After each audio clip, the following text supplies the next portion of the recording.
What's up everybody, Jeff with PolarPro, and today I woke up extra early to try to get some good light for you guys. And I'm going to cover 5 quick tips on how to use ND filters with your Mavic 2 Pro.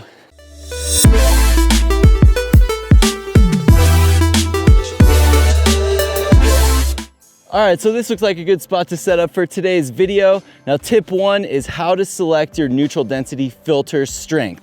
Now we have ND filters ranging from ND4 all the way up to ND10, and it's very important that you choose the correct one. So the first thing that you need to do is determine which frame rate you're shooting in. So for today, I'll be shooting in 30 frames per second. And the next thing we do is from that frame rate, we determine what our shutter speed is going to be. And according to the 180-degree rule of shutter, we want that to be double frame rate. So if you're shooting at 24 frames per second, you want your shutter speed at 1/50th. If you're at 30 like we are today, 1/60th. Or if you're shooting in 60 frames per second, you want your shutter speed at 1/120th. So now we set our shutter speed to 1/60th for me here today with 30 frames per second. And you can see here that now we are 3 stops overexposed after that shutter speed swing. So now we have to install a 4-stop ND16 filter. Now that brings us to a -0.3 EV, and that's perfect. We want anything in between -0.3 and +0.3 EV. Now if it's over that, so if it's -0.7, we have to install a lighter filter, and if it's +0.7, you need to install a darker filter. So lighting got a little tough at that last spot, so we're gonna move over to a different zone and continue the video. All right, so tip 2, choosing ND versus ND-PL filters for your composition. So we have 2 different styles of filters here. We've got the straight neutral density filters, NDs, and we have the ND neutral density polarizer filters, ND-PL filters.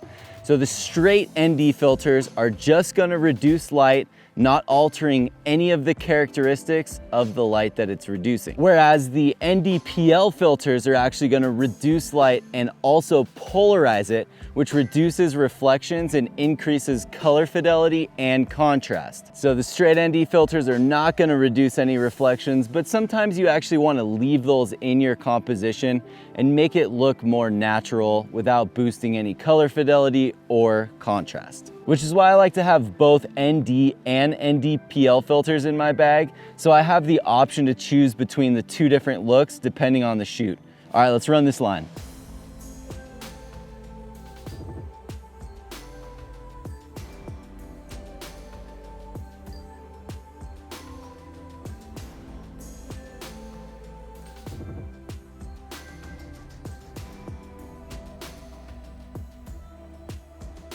All right, let's keep it interesting for you guys, and we'll move locations. So instead of squatting next to that cactus, let's squat next to this tree. Tip number 3, adjusting polarization. So it can be really challenging to polarize each specific scene when you're flying a drone. So on all of our ND-PL filters, we've included a little white marker line, and that indicates the horizontal or linear polarization setting when that line's at the very top. Now, this doesn't mean that it's the maximum polarization angle for each specific scene.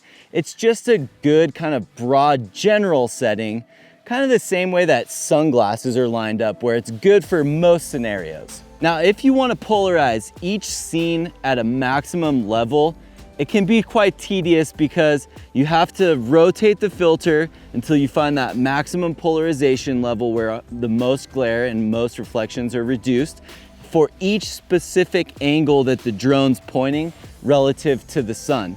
So that means that every time you run a line, you're gonna have to polarize that line, come back, land the drone, and then change angles, polarize that line, run that specific angle. So it can get pretty tedious, which is why we started marking the ND-PL filters with that horizontal line. Well, alrighty then, moving on to tip number 4, the best camera settings for shooting with an ND filter.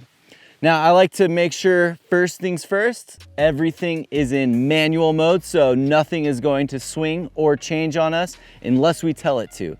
So the first thing I'm gonna set is my ISO. I'm gonna put that over at 100 for the cleanest image. Then I'm gonna move aperture either between 2.8 and 4, which the camera system is sharpest at. And then I'm gonna change it into D-Log color profile. So that's gonna increase the scene dynamic range, allowing me to get more information out of the shadows and the highlights. Now that was a short tip, but nonetheless, very important. Tip number 5.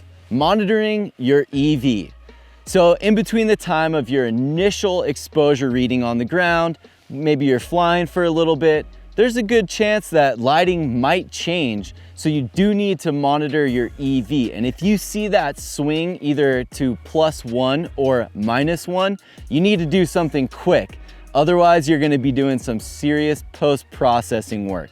Now, option 1 is to just simply land the drone and install the correct filter for that lighting change. Whereas option 2, you just leave the bird in the air and make some exposure adjustments via the controller. So if I was at -1 EV, I would just change ISO from 100 to 200 and that would be just fine. Now, if it was at -2, I probably wouldn't go from 100 to 400 ISO because at 400 things start to get a bit noisy. So I would just land it at that point and make the filter change.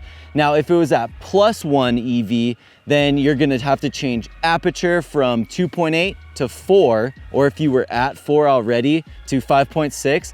But if it was at +2, I wouldn't push aperture over 5.6 because you're gonna start to see image degradation and sharpness fall off above a aperture of 5.6. Well, there you have it. 5 tips on using ND filters with your Mavic 2 Pro.